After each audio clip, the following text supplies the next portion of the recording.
Hey everybody, this is a piece from uh, Marxist.org, or Marxist.org. Um, it's a piece by Al Glotzer, um, titled Djilas Indictment of Stalinism, an article review of Milovan Djilas's The New Class. Al Glotzer, if you haven't looked, don't know who he is, I'm going to read some of his bio from the Wikipedia page. Albert Glotzer lived from 1908 to 1999.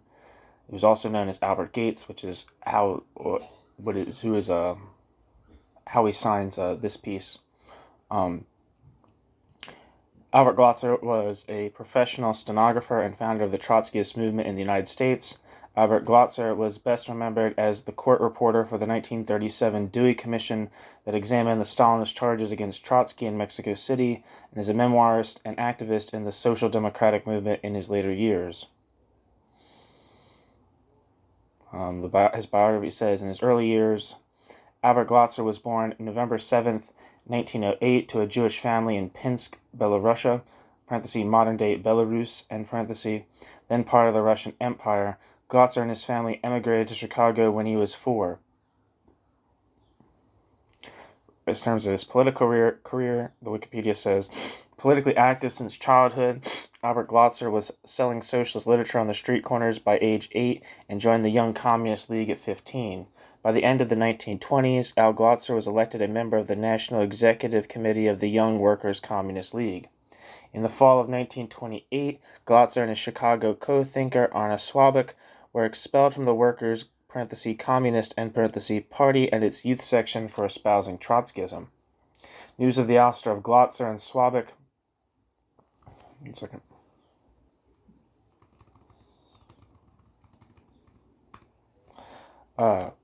News of the ouster of Glotzer and Swabek was front-page news in the second issue of The Militant, the first American Trotskyist newspaper. Glotzer was a delegate to the founding convention of the Communist League of America, opposition, and CLA, in May 1929, and was elected as one of 5 members of the governing National Council of the fledgling organization. At that time, Glotzer moved to New York City to work at the new organization's national office. Glotzer was involved in the factional difficulties that beset the CLA from the very beginning. Al Glotzer originally gravitated towards James B. Cannon and Arna Swabek, with whom Al Glotzer had worked in Chicago, but soon became a close ally of Max Shachtman, who felt that Cannon was running the party in a bureaucratic manner. In 1931, Glotzer traveled with his wife to visit Leon Trotsky at Prinkipo, Turkey, where Al Glotzer spent some weeks as a secretary and guard to the exiled Soviet leader. According to Glotzer's wife, they subsisted on the fish they caught in the Sea of Marmara. Trotsky advised a truce between the two factions, and Glotzer returned to the U.S. to go on a national speaking tour on the dangers of fascism. By June 1932, Glotzer's criticism of Cannon became explicit. Together with Martin Abern and Max Shachtman, Glotzer made charges that Cannon had showed signs of a, quote, ingrowing conservatism, end quote. After 1928, taking long absences from party duties over, quote, personal difficulties, end quote, and leaving operations in the hands of a tightly knit group of close personal supporters who controlled criticism in the party press. Abern, Glotzer, and Shachtman declared that, quote, new forces, end quote, were needed to revitalize the flagging CLA. Relations between the top leaders were patched up at this juncture, and no split of the organization ensued. When the Unity negotiations with A.J. Musk's American Workers' Party began in 1934, Cannon and Shachtman became factional allies. Glotzer felt alienated from the policy, however. Al Glotzer returned to Chicago but stayed loyal to the Trotskyist movement.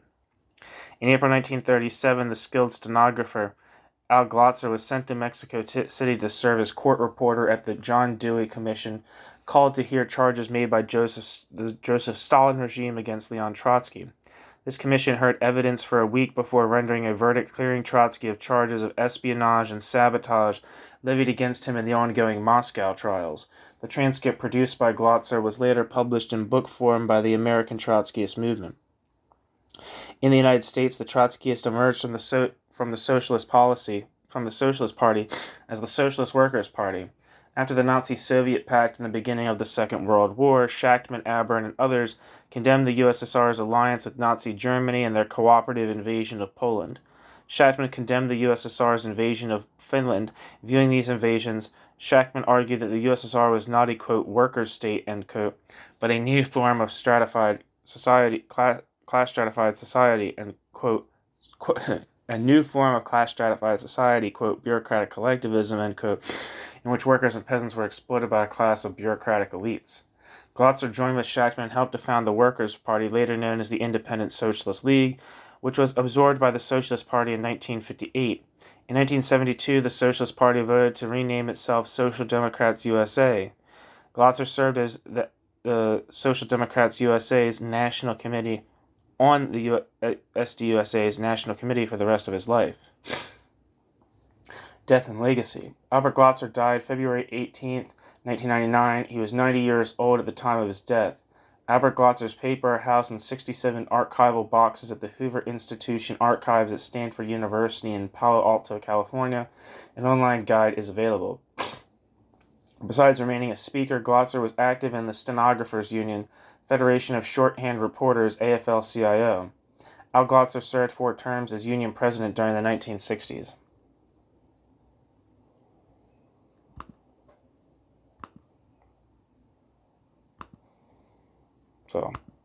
Now I'm going to read the text. The most remarkable thing about Milovan Djilas's book is that it was written in isolation under conditions of repression, harassment, and imprisonment. Although it is obvious that Djilas read voluminously in preparation for the work, Djilas's ideas emerging from extensive empirical observations and suggestive study, Djilas was, unfortunately, unable to discuss or exchange his views in a community of co-thinkers or critics. Writing in a Titoist jail, Djilas was unable to expand, elucidate, or qualify his theory of Stalinist society as a new social order and the Stalinist ruling class as a new class. Many of his ideas stand subject to several interpretations and meanings. Others are unclear, still others are wrong in their historical statement. Though the new class is certainly more than a political tract, as some critics have labeled the book, the new class is not by any means a substantial theoretical work. Many of the observations are merely assertions stated in declarative sentences without discussion or proof. Others, though important in themselves, are merely hints of important political and social questions that need study, elaboration, and conclusion. For it is unquestionably true that Stalinist society, which Djilas calls throughout his book, quote, contemporary communism, end quote, to indicate that he is not identifying it with the original theory of communism or socialism, that has introduced a whole series of new social problems. It would be wrong to base one's criticism of Djilas on this score.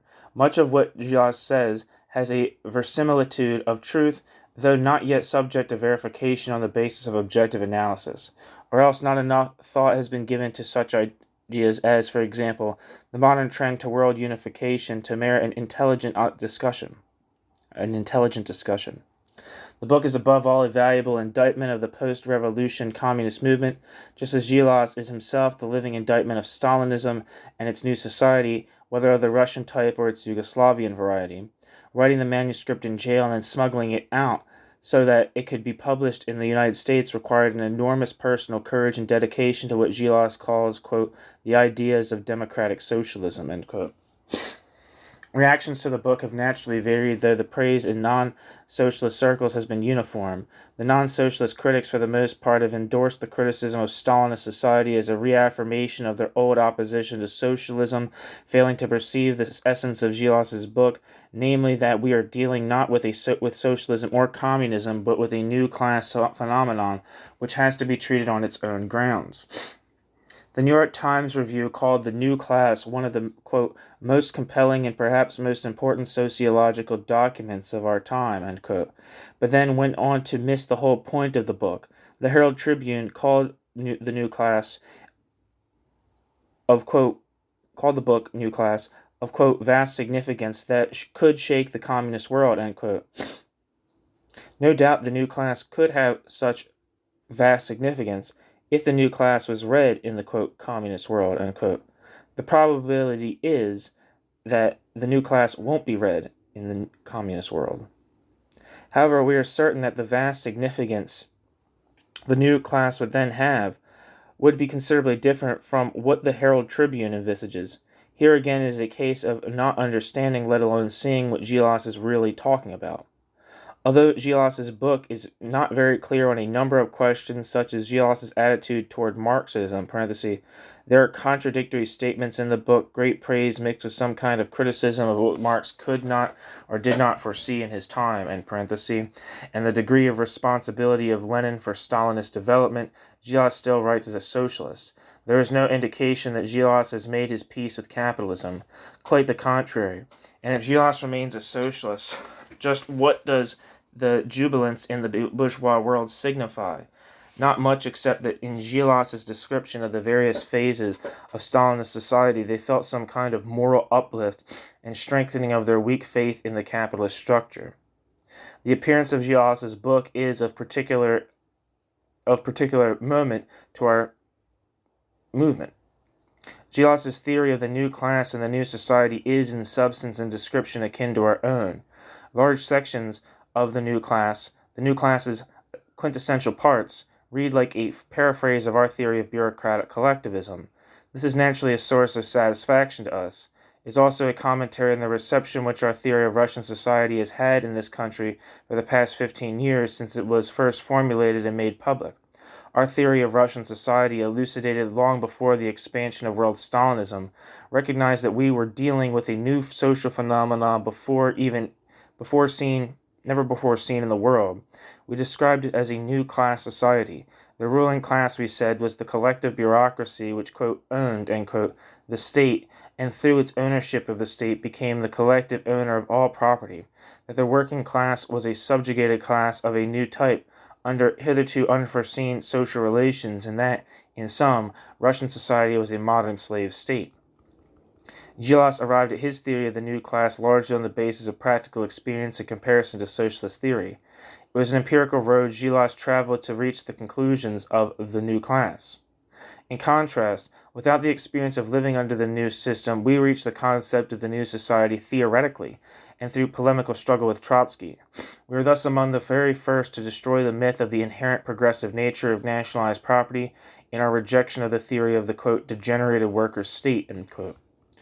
The parallel in Djilas's writing today to our own of 15 years ago is striking. If Djilas is unfamiliar with our theory on writing, the similarity is all the more remarkable. Several key ideas of his theory to demonstrate this. For example, quote, is the bureaucracy which formally uses, administers, and controls both nationalized and socialized property, as well as the entire life of society. The role of the bureaucracy in society, i.e. monopolistic administration and control of income and national goods, consigns it to a special privileged position. Social relations resemble state capitalism, the more so because the carrying out of industrialization is effected not with the help of the capitalists, but with the help of the state machine. In fact, the privileged class performs that function using the state machine as a cover and as an instrument.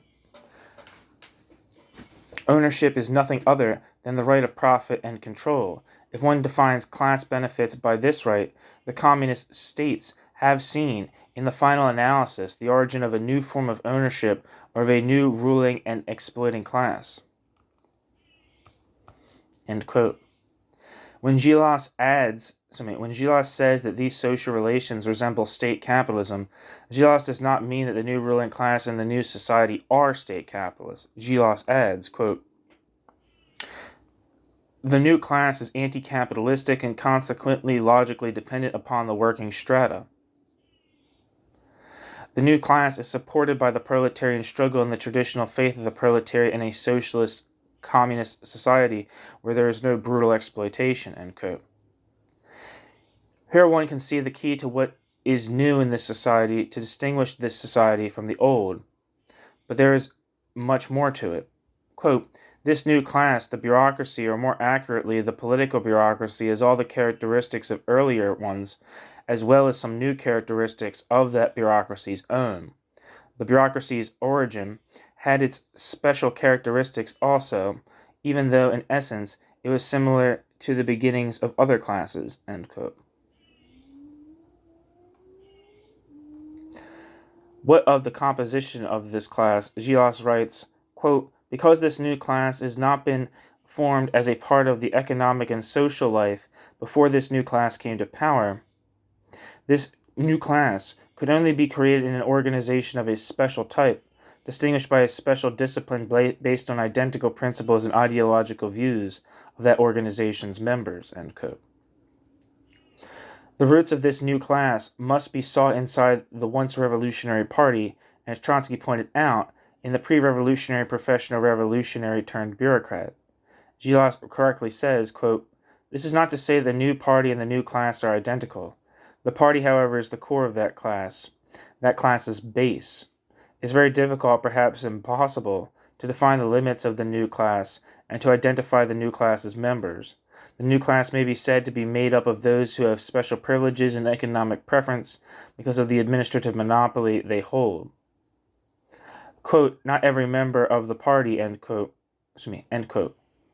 Quote, "Not every member of the party," end quote, says Djilas, quote, "is a member of the new class any more than every artisan or member of the city party was a bourgeois," end quote. What happens in this society is that while revolutionary institutions of an earlier epoch exist in a formal sense and retain the old revolutionary names, they are no longer the social organizations they once were. Trade unions exist, but no longer as the economic organization of the working class. They have become state institutions for the purpose of maintaining the proletariat in its state of economic servitude and prevent any and every type of class protest or struggle. Soviets exist, but Soviets are completely populated by the bureaucracy itself. Cooperatives exist too, but the cooperatives do not function as institutions of consumers, and the single party that exists under this system is the organized form of the bureaucracy, and the bureaucracy's collective expression in its grip on political and economic power. Although the socialist movement never gave much thought to the problems following the displacement of a bourgeois social and political order by a working-class society, neither capitalist nor yet socialist, the problem of classes and class rule in the new order was raised by non-socialists. Marxists and socialists in general have been brought up on the concept that society can be organized either along capitalist or socialist roads. Obviously, the rise of Stalinist society required a new look at the problem, for this historical bypath that led Russia to a new class state and new ruling class demanded special study, and which very few gave it. Being content to dismiss the difficulty of analysis by referring to the phenomenon as, quote, state capitalist, end quote, communist, or, quote, Leninist. In his book, Historical Materialism, Nikolai Bukharin, victim of the new regime, took up the challenge of Robert Michel, author of Political Parties, that, quote, socialists will conquer, but socialism never, end quote. Michel claimed that the classless society was utopian, that socialism would establish a new class rule. Bukharin, writing after the Russian Revolution with experience already in hand, replied to Michel's, quote, "We may state that in the society of the future there will be a colossal overproduction of organizers, which will nullify the stability of the ruling groups. But the question of the transition period from capitalism to socialism, i.e. the period of the proletarian dictatorship, is far more difficult. The working class achieves victory, although the working class is not and cannot be a unified mass. It attains victory while the productive forces are going down and the great masses are materially insecure. There will inevitably result in a tendency to, quote, degeneration, end quote, i.e. the excretion of a lead stratum in the form of a class germ. This tendency will be retarded by two opposing tendencies. First, by the growth of the productive forces. Second, by the abolition of the educational monopoly. The increasing reproduction of the technologists and of organizers in general. out of the working class itself, will undermine the possible new class alignment. The outcome of the struggle will depend upon which tendencies turn out to be the stronger, end quote. The outcome has not been in doubt for a long, long time. The working class was, quote, unified, end quote, from above by the, quote, regime of the gendarmes, end quote. An educational monopoly grew up in the new state. The growth of the productive forces did not prevent the rise of the new class power. Neither did the increase of technologists or organizers, who became either part or supporters of the new class power.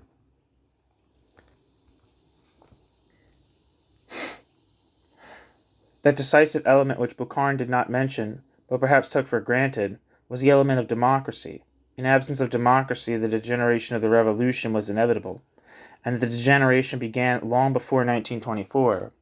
Christian Rakovsky, one of the outstanding European socialists of this century, and another victim of the new regime, wrote in the late 1920s that, quote, under our very eyes there has been formed, and is still being formed, a large class of rulers which has its own interior groupings, multiplied by means of premeditated cooperation. Let me restart that whole quote. Quote, this is Christian Rakovsky, quote, under our very eyes there has been formed, and is still being formed, a large class of rulers which has its own interior groupings, multiplied by means of premeditated cooperation, direct or indirect, parenthesis, bureaucratic promotion, fictitious systems of elections, end parenthesis. The basic support of this organizational class is an original sort, of private property, namely the possession of state power. The bureaucracy, quote, possesses the state as private property, end quote, wrote Marx, end quote. Christian Rakovsky.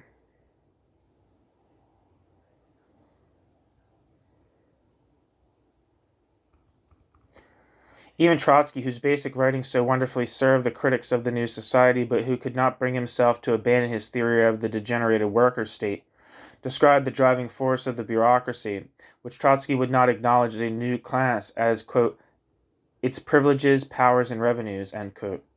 In an introduction to the pamphlet edition of his debate with Earl Browder in 1950, Max Shachtman, well, that piece is going to be on this channel, by the way, Max Shachtman, writing even more fully than in earlier years, stated, quote, the distinctive birthmark of the Stalinist bureaucracy in Russia is this. It made its first appearance when the revolutionary working class of that country was making its last appearance. Indeed, it is no exaggeration to say that Stalinism could begin its rise to power only because there no longer existed a proletariat in the classic sense of the term, ... This bureaucracy was not, however, a neutral reflector of the stagnation and distortion of the class, or the remnants of the class that had led the great Russian Revolution. It became an active and effective agency for maintaining the working classes, including demoralization and paralysis. Under no other conditions could it have consolidated its position as the new ruling class in Russia and completed the work of expropriating the workers of all political power. In a society where the state owns all the means of production and distribution, those who are in absolute control of political power are thereby and therewith likewise in absolute control of all economic and social, that is, all class power, end quote.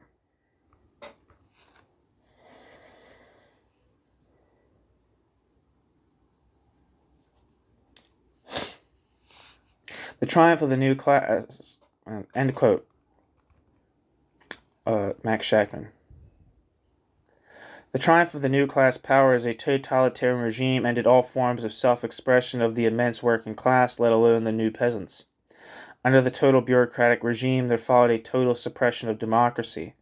The institutions of the people, already heavily controlled and distorted before Stalin's triumph, were now completely obliterated as the institutions they were intended to be. All organizations became state organizations. The entire press became a state press. Djilas is quite right when he says that, quote, the intellectual inheritance of the people, end quote, was confiscated by the new class. Nevertheless, total as the regime has become, there are chinks in the armor. How and when it will break through we cannot now foretell, but the Khrushchev revelations were themselves not merely the reflection of the inner struggle of the new rulers, they were, in addition, a reflection of an enormous, seething discontent in the broad base of the society. A new, different working class exists in Russia. It was created by the enormous industrial drive of the new regime, involving into a large and more potent social force than its predecessor, so far as Russia is concerned, as the main center of the new society, a new class rule. This is explosive factor number one in the contradictions of the regime. And as far as Russia again is concerned, factor number two is the seething national minorities within and without the borders of the great Russian power.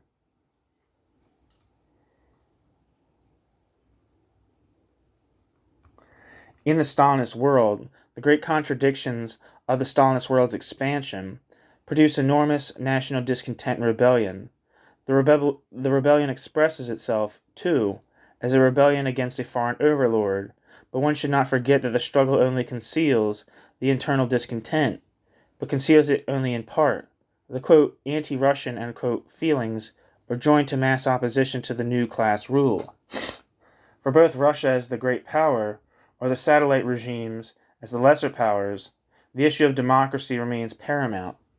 Democracy is here meant not only for internal needs, but means national independence as well, since there can be no democracy in any country that is subjugated by a foreign ruler.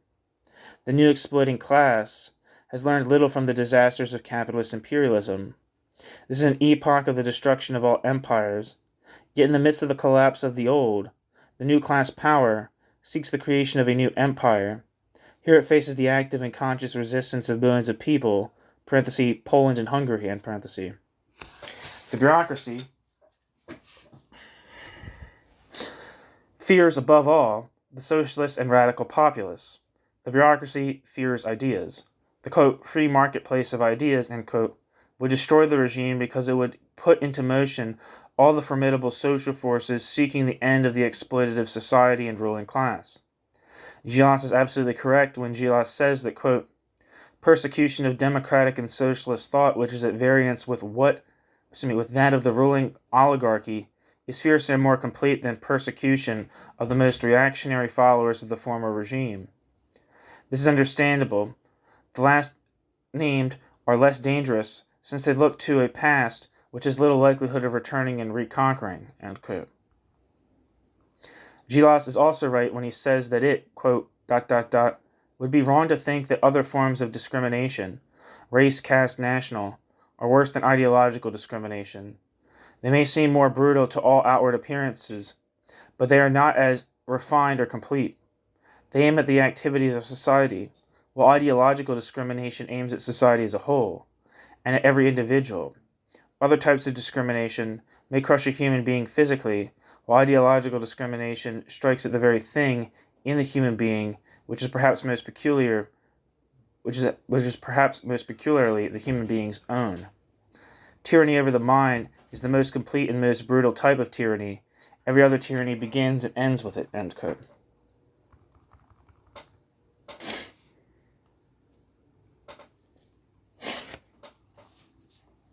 If the experience of the new class power has taught one imperishable lesson, it is that in all social relations, the struggle for democracy must remain of paramount importance.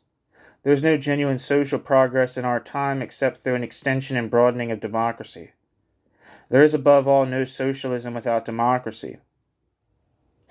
Socialism without democracy is a contradiction in terms. Here again it is not enough to fight for democracy in the new world of Stalinist class society. It is just as important to carry on the democratic struggle throughout the world, in all countries, all societies, and all institutions. This never-ceasing struggle for democracy would prepare the people as a whole against bureaucratic and totalitarian practices and institutions. All things considered in their proper proportions, the bureaucratization of a Teamsters union, or the absence of democracy in any union organization, is only a small replica of the complex bureaucratization of a whole complex society. Djilas quite correctly points to the democratic struggle, and his views of social democracy are not clear from his writing. This much is true. The labor and socialist world stands at one end of the polar division. On the other stands Stalinist totalitarianism, seeking domination and adherence of the mass of people by multiple and ingenious use of socialist phrases and ideas. The labor and socialist world movements have not yet reached that level of socialist consciousness and socialist democracy that belong to it. But in a world so evenly divided between the capitalist West and totalitarian Stalinism, all socialists belong in the movement of socialist democracy. Whatever the differences in that sector of world organization, they are differences that are capable of being resolved in a democratic way in the struggle for a genuinely socialist and democratic society.